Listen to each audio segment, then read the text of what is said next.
Feel tall and mighty. It's just, it really, really transforms you. Look down. I love heels. I wear them all the time. And you may be looking up. A shoe legit tattoo. At high altitude fashion, not for the meek.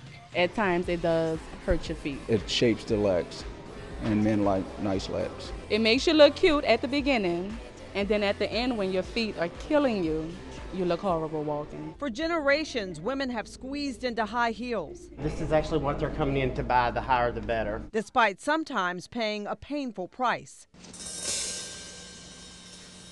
Disfigured feet, like Eddie Murphy's character encountered in the movie Boomerang. I pull the covers back. Yeah, it's hammer time.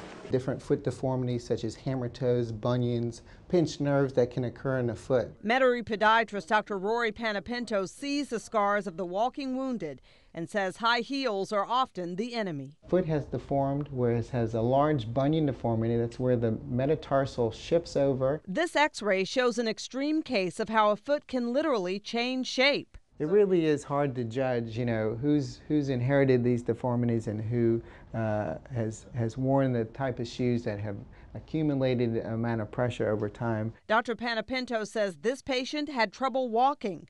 The doctor surgically realigned dislocated bones. When stiletto heels came on the scene back in the 1930s, people wore them mostly for special occasions.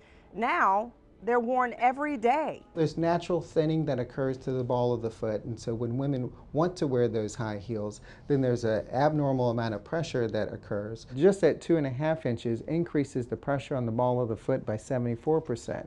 This is Daisy by Marc Jacobs. Oh, so fresh.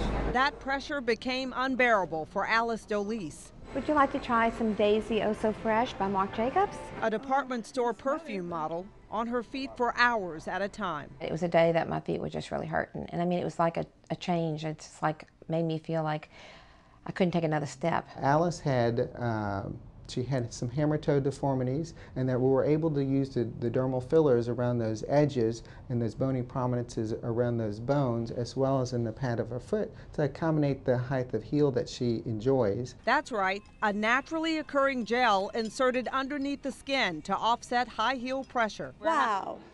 I've never, where? In the doctor's office, Dr. Panapinto first draws the injection site on the balls of the feet.